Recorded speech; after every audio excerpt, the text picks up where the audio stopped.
आदमी सड़क के बीचों बीच अपने कपड़े उतारने लगा, लेकिन जैसे ही एक कार उसके पास से गुजरी, अगले ही पल हवा में बस उसका सिर तैरता नजर आया। पूरी तरह से खुद को अदृश्य करने के लिए निक पास ही की वॉशिंग मशीन में कूद गया।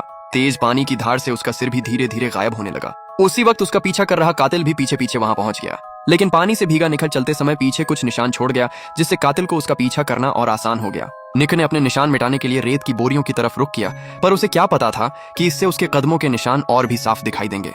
कातिल ने दूर से ही निक की झलक पा ली और तेजी से उसकी ओर बढ़ा। जैसे ही निक ने लिफ्ट का स्विच दबाकर दरवाजा बंद किया, कातिल भी लिफ्ट में कूद गया। अब निक पूरी तरह से फंस चुका था। कातिल के चेहरे पर एक आत्मविश्वास भरी मुस्कान थी। तभी लिफ्ट ऊपर वाले माले पर पहुंची। लोहे का दरवाजा खुलते ही निक ने मौका देखा और भाग खड़ा हुआ। कातिल अपने हथियार के साथ बहुत शांत और सोच समझकर आगे बढ़ा और धीरे धीरे निक को कोने में घेर लिया। निक अब छत के किनारे बैठा था। पीछे हटने की कोई जगह नहीं बची थी। कातिल ने हमला करने के बजाय उसे जिंदा पकड़ने का फैसला किया। कातिल निक पर प्रयोग करना चाहता था और उसे जिंदा रहने के कई लालच भी दिए, मगर निक ने अचानक इमारत के किनारे की ओर बढ़ने का नाटक किया। असल में ये बस एक छलावा था। वो एक तरफ अपनी जैकेट पकड़े अपनी दर्द भरी हालत बयान कर रहा था। कातिल को लगा अब निक कूदने वाला है। वो झट से उसकी तरफ लपका, पर निक वहां नहीं था और कातिल सीधा नीचे जा गिरा।